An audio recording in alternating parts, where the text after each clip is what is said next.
मित्रांनो, मी फक्त धनगर समाजाला एक विनंती करण्यासाठी धनगर समाजाचा फाटका बोट आहे। आज मी 15 वर्ष टेकच्या कडनी शेतकरी कामगार पक्षामध्ये फिरत होतो। मला टेकची माहिती दिली नाही, मला माईकची माहिती दिली नाही। हा पोरगा देशावर जाईल, हा पोरगा तालुक्यावर जाईल, ह्या विचारानं मला दाबलं गेलं। मित्रांनो, संधी येत असती, संधीचं सोनं करून घ्यावं लागतं। त्या संधीचं सोनं तुम्ही या निवडणुकीत करून घ्यायचंय। राहिलेला विकास जर करायचा असेल तर आपल्याला 3 नंबरचं बटन दाबावं लागेल। मित्रांनो, माझ्या भोळ्या फाबड्या समाजाला, धनगर समाजाला धमकावलं जातंय,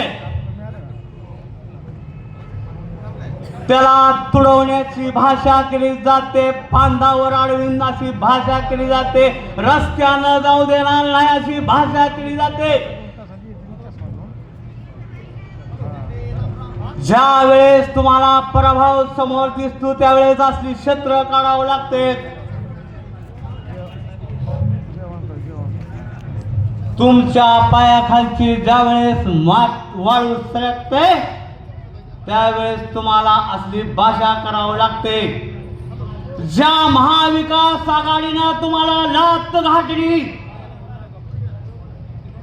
ज्या महाविकास आघाडीतून तुम्हाला ढकलून दिलं जातं तरी सुद्धा लाचारपणे तुम्ही त्यांचं पोस्टर लावून जाहिराती करता। याचाच फलित समजायचं की ह्यांची वाळू घसरली, ह्यांची लाचारी किती जवळ आली।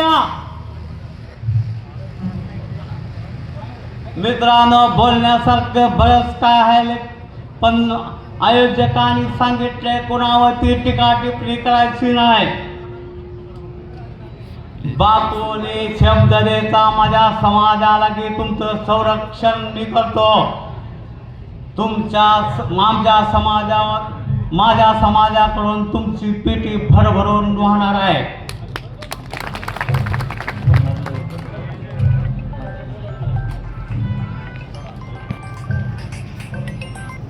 आज धनगर समाजाच्या फटका पोराला आयोजकांनी संधी दिली, बोलण्याची संधी दिली, नेता होण्याची संधी दिली। मित्रांनो, नेता जर तुम्हाला व्हायचा असेल, नेता व्हायचा असेल तर शहाजी बापू पाटलांच्या पाठीमागे उभा राहायला लागेल। तुम्हाला नेता झाल्याशिवाय राहणार नाही तुम्ही।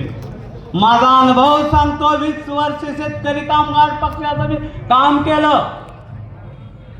मी ग्रामपंचायत सदस्य आहे।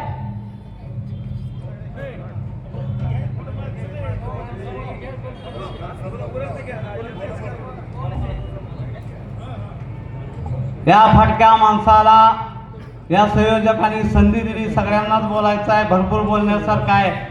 पण हा 5,000 कोटी घराघरापर्यंत पोहोचवून लोकांना समजून सांगा आपला विकास कोणी केला। 50 वर्षाचा विकास आणि हा 2.5 वर्षाचा विकास लोकांना समजून सांगा। आपली कमतरता कुठे मी बघितले, मी हुडकले। आपली कमतरता फक्त एवढ्याच विषयात राहिले की आपण लोकांपर्यंत पोहोचत नाही, योजना सांगत नाही।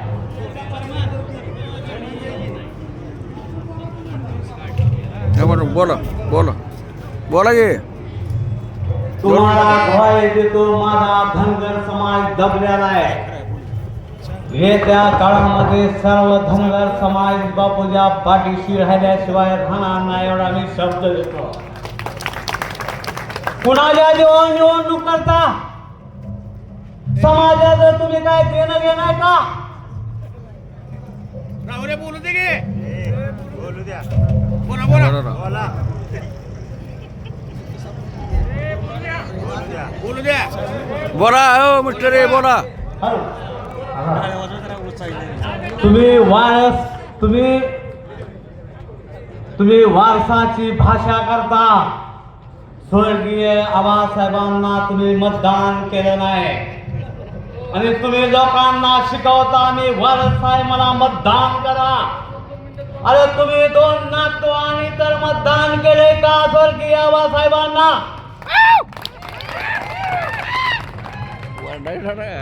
स्वर्गीय आबासाहेबांना ज्यांनी मतदान केले त्यालाच अधिकार आहे मतदान मागायचा.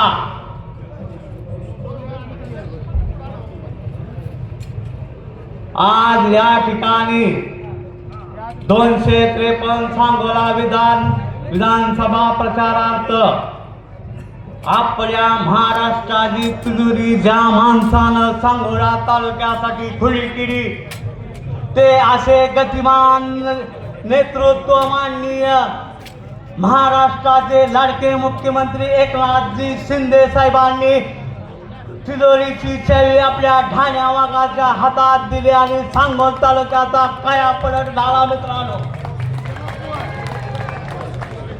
अजितदादांचं एक वाक्य आहे, ज्या आमदाराच्या अंगात धमक आणि ताकद आणि त्याची काय म्हणायचं मग आपल्या गावठी भाषेमध्ये जसं चालतं त्याला